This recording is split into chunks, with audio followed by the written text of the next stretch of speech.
SDI membership is about being part of a global contemplative movement that contributes to peace, justice, and living in right relationship with all living beings. The SDI learning community is a group of compassionate listeners who are committed to serving others on their spiritual journeys. Everyone is welcome to become a member of SDI, which also supports our work to advocate for the healing contemplative modalities of spiritual direction and companionship. Become a new member or renew your membership on SDI's secure online store at sdicompanions.org. Welcome to this episode of SDI Encounters, a podcast on spiritual direction and spiritual companionship. I'm Matt Whitney. Thank you for listening. Learn more about our work and the work of spiritual direction and spiritual companionship on our website, sdicompanions.org.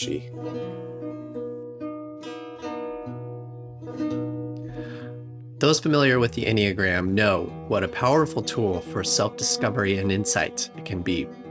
With that in mind, we are pleased to announce our latest 10-session course offering from SDI called New Perspectives on the Enneagram for Spiritual Directors and Companions.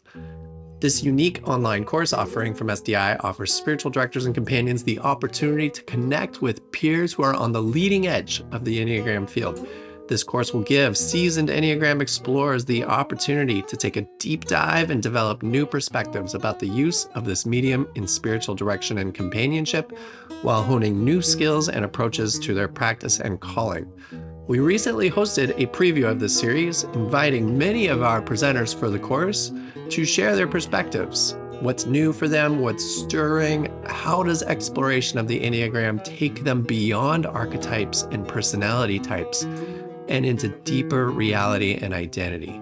This episode includes part 2 of that presentation and features course presenters Alan Proctor, Erlina Edwards, and Ben Campbell. Next, I'm going to invite Alan Proctor, another old friend at SDI, to share a little bit. We know you from the Hayden Institute and the dream work you do, and feel free to share about that. But Enneagram was not something that I knew you had extensive background in. Thanks, Matt. It's a pleasure for me to be here and a pleasure to be involved with SDI. Yeah, I'm. For those of you I haven't met, I'm Alan Proctor, and I'm the director of the Hayden Institute. We train spiritual directors and dream workers. Our tagline is we train folks from in the Jungian mystical Christian tradition. And so what I'm interested in at this time is I'm interested in all the overlap that there is between the Enneagram tradition and Jungian analytical psychology. I think that Jung would have really loved the Enneagram, and for several reasons. One is that they're both psycho-spiritual. Psychology without spirituality tends to be superficial. Spirituality without psychology, spirituality without psychology tends to be superficial. Psychology without spirituality tends to be meaningless. So psycho-spiritual is the path to growth and wholeness. Another assumption that both these systems have is that the unconscious is really in control. The Enneagram really talks about how we are in these automatic patterns of personality, and that blocks true essence from coming forth. Jung talked about the path of every individual is to move toward true self. The privilege of a lifetime is to become who you truly are. And what is so helpful as I work as a spiritual director with clients is to see the Enneagram really as a map of the complexes. And so when you begin with leading type, and as you follow the dynamics around the circle, there is some predictive quality there about the primary complexes that are going to come up. And as a spiritual director, that's a very handy map to have to know what to anticipate. Jung's language for this is shadow work. I really think that's what we're doing, because in Jung's language, we're developing a conscious relationship with the unconscious. And that's what the Enneagram invites us to do. For Jung, that comes up in dreams when I'm working with clients, and I know something about them, and I know something about their Enneagram type and their instinctual stack. That's very helpful. And then if a dream comes along, that will name exactly what aspects of those energies are coming up right now, but that we might want to deal with in that session. Another really important overlap in these two systems is that the process moving toward wholeness, or the process moving toward individuation, is awareness. It is not, modification of behavior or discipline of thought and feeling. It is sinking more deeply into awareness. And that awareness allows those, in Jung's language, the energy of the complex to dissipate. And I am concerned and excited both about the growing popularity of the Enneagram. I believe that one of the traditions, when by the time the Enneagram got to this country and the Jesuits were working with it, when I started learning about this in the early 80s, there was a tradition that said we don't want to write any of this down, because this tool should not be used except by intimate soul partners. If we write this down, it could be misused. And I'm seeing their point as the Enneagram has become so popular, because there's a danger of it often being used, kind of like a parlor game. I mean, it's a very clever system of understanding personality. But what's so important to me about the Enneagram is it is an instrument for depth work, for holy work. And I think it is just a vital tool for spiritual directors, to not use the Enneagram to fix someone. It's not a self-improvement course, but it's a way to get deeper into the unconscious, deeper into the shadow, not to fix, but to explore, that cave, to explore what's in there, with the confidence that in the shadow there is gold. As you go deeper into the darkness, there are lost parts and lost pieces that are there to be integrated and to move us toward wholeness. So it's a wonderful tool. I started in the narrative tradition. I've really been taught a lot by Riso and Hudson, and Beatrice Chestnut is my latest teacher. She's taught me a lot. Love to talk about instinctual stacks. Anyway, that's where I'll start. Thanks, Alan. It's exciting and challenging for us to hear about the shadow work that needs to be done, and also the challenge of the Enneagram as a map. Because I imagine it's not like where we want to get to is like beyond what the map is even charting, beyond that, the landscape of our own psyches. It's challenging, but good. Thank you. Thanks, man. Erlina, you're next on my screen, and welcome, and thank you for being here. Yeah, thank you. I'm I'm really happy the people that you've selected to kind of go before I speak, so that I can kind of build on them. First of all, I'd like to acknowledge my teacher, Sandra Smith. She and I work together, but you can see she is a profound teacher, and I do have the honor of working with her. I am the co-executive director for the Narrative Enneagram. I've been in the Enneagram for more than 2 decades myself. I'm also trained at my international Enneagram professional as well. So I've taken this very seriously for a long time. Interestingly enough, my mother tongue, from a religious standpoint of view, was Christianity, where I really went through some pretty traumatic, discriminatory experiences. And so I left. But I've always been connected to the spiritual world, to the spiritual life. And so because of that, I connected with a rabbi who had an international seminary, and that's where I spent most of my early years in training as a minister. And then I did go into corporate life, where I served there for a number of years as well, leaving as a senior vice president of human resources. And I would have never survived the corporate world, especially on the technology side, without the Enneagram, because I navigated very, very difficult personality types. And the other part of it was it gave me the means of being able to do my pastoral work for people who went through tremendous suffering inside of the corporate life because of, it being a very intense world of make the money and manipulation. So it was priceless for me to be able to bring this training in. It also made me a better mother, a better wife, a better human being, just generally speaking.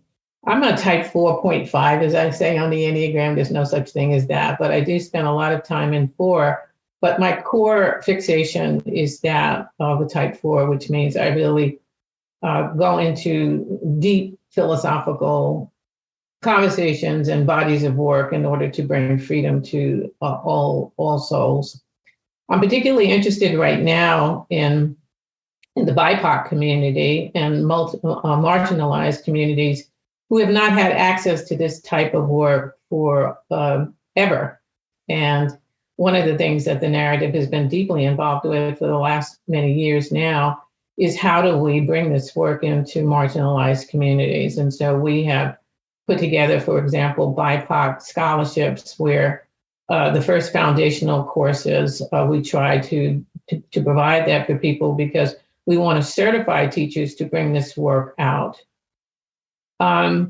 My particular topic will be the 3 centers of intelligence. I think it's very important. It's foundational work. A few of the teachers, and I appreciate Alan speaking to this, that the Enneagram is broad and deep, and it's not a polygame, and it is particularly useful in spiritual direction and any kind of holy work, any kind of ministerial, pastoral work. When you bring this in, not for the purpose of telling people their type or their structures or their patterns, that's an exploratory journey that you take them on, which then reveals to them their inner world. And then one other thing I do want to call out is when the Enneagram first came out, its focus more was on the psychological and the spiritual, but certainly within the last 5 to 7 years, we've gone much more deeper into the somatic parts of the Enneagram, because we recognize that we learn more about initially tuning into the sensations and to the feelings in a very deep way in our body, that we learn about ourselves that we didn't even make connections to for millennials. So I want to just call that out as a triad, that the body, the heart, and the mind do really work in a certain way. So, for example, if you're a body-based type, having control, and then sometimes having difficulty setting boundaries or holding boundaries too hard, can be a problem. And if you're a kind of a head center type, the moving away from the emotions and not going toward the heart, and all of us can suffer from not being in the heart. But I'm just saying that there are particular characteristics and qualities that reside within these 3 centers of intelligence that when we become aware of them and drive more balance into the 3 centers, life becomes so much more rich. So I think I'm going to leave it there, because I know that there are other people who are going to be coming, and I just want to thank the Spiritual Direction International for understanding the importance of this work, the timeliness of this work, and the precious sacred time that we can have together to make this work part of what spiritual direction is intended to deliver to all human souls. So thank you so much.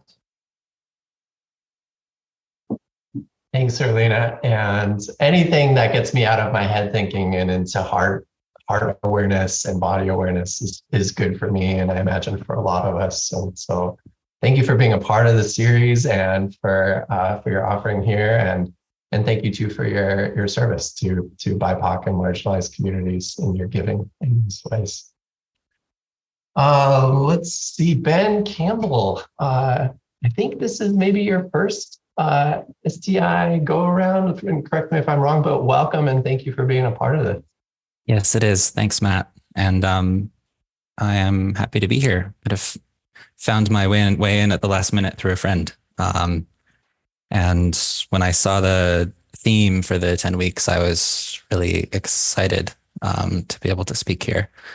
I will say I don't normally get stage fright anymore when I'm speaking, but I have it right now, and it tends to come up when I have something important to say. And I'm really curious what that's going to be. It shows up sometimes in council settings, and my heart's like, time to say something. And I'm like, are you sure? I don't really want to. And it's like, yep. So let's see. My name's Ben. I'm the founder of Wild Enneagram. And I'm also the founder and president of Enneagram Northeast, which is a new chapter of the International Enneagram Association. New Perspectives on the Enneagram for Troubled Times, I think is the title of this 10-week thing that's going to happen.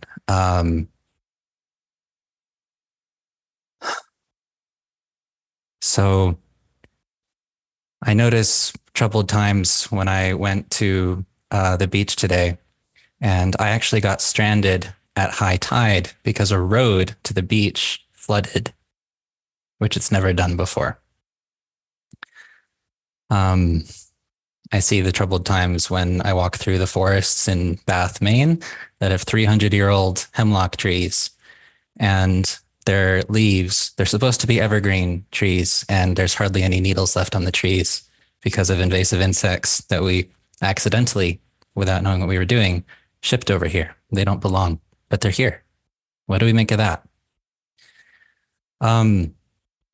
It's my opinion that if we're going to have a holistic and useful approach to the climate crisis, which of course is interrelated to all of the other crises going on too, refugee crises, wars, food scarcity, racial justice and injustice. It's all interconnected. But if we're going to have a true response to this, we have to remember our fundamental wildness as human beings, which is something that we've been separated from in every domain of life, including psychology, including spirituality, including the Enneagram. And I don't think people used to need to point this out. Like the Enneagram, someone mentioned earlier, I think it was Sandra, that Oscar Ichazo created the Enneagram of personality and the Enneagram of psychology. And that's a great reminder that the Enneagram is beyond both of those things. And what I try to remember is that psychology and spirituality, for 99% of our evolutionary history, was part of nature, because we are part of nature, right? Any psychological process we're doing, it's out on the land, or it's in relation to the rivers where we live. 4 directions, circles, you'll see in cultures all over the world. Spirituality, likewise, rites of passage, rites of passage for the individual and for the culture all happened in relation to the landscapes they were on. God was not somewhere else. God was in the corn that we raised. God was in the morning sun. God was in our own breath and the water that we drank. The waters that, by the way, we were able to drink all over the world until the past few decades. And now we can hardly drink them from anywhere without boiling them or running them through a plant. So I suppose my mission with the Enneagram is to rewild it and to take this amazing tool. And I'm trained in the Riso Hudson school. I did my training at the Enneagram Institute, and I love the Riso Hudson training, and I love a lot of the other Enneagram trainings too. I've dipped my toe into some others. Spectacular. And as my colleagues have shared, like incredible for our awakening. I actually, sometimes I think people see me as a bit of a radical, and maybe I am. I think I might be the youngest person on the panel, if not this entire room, frankly. But I don't think of myself as a radical in terms of Enneagram content. I want you to take what you're learning and go do that with a tree or with the pollinators in your yard. Psychology does not need to be, and never was until very recently, an exclusively human domain, and neither was spirituality.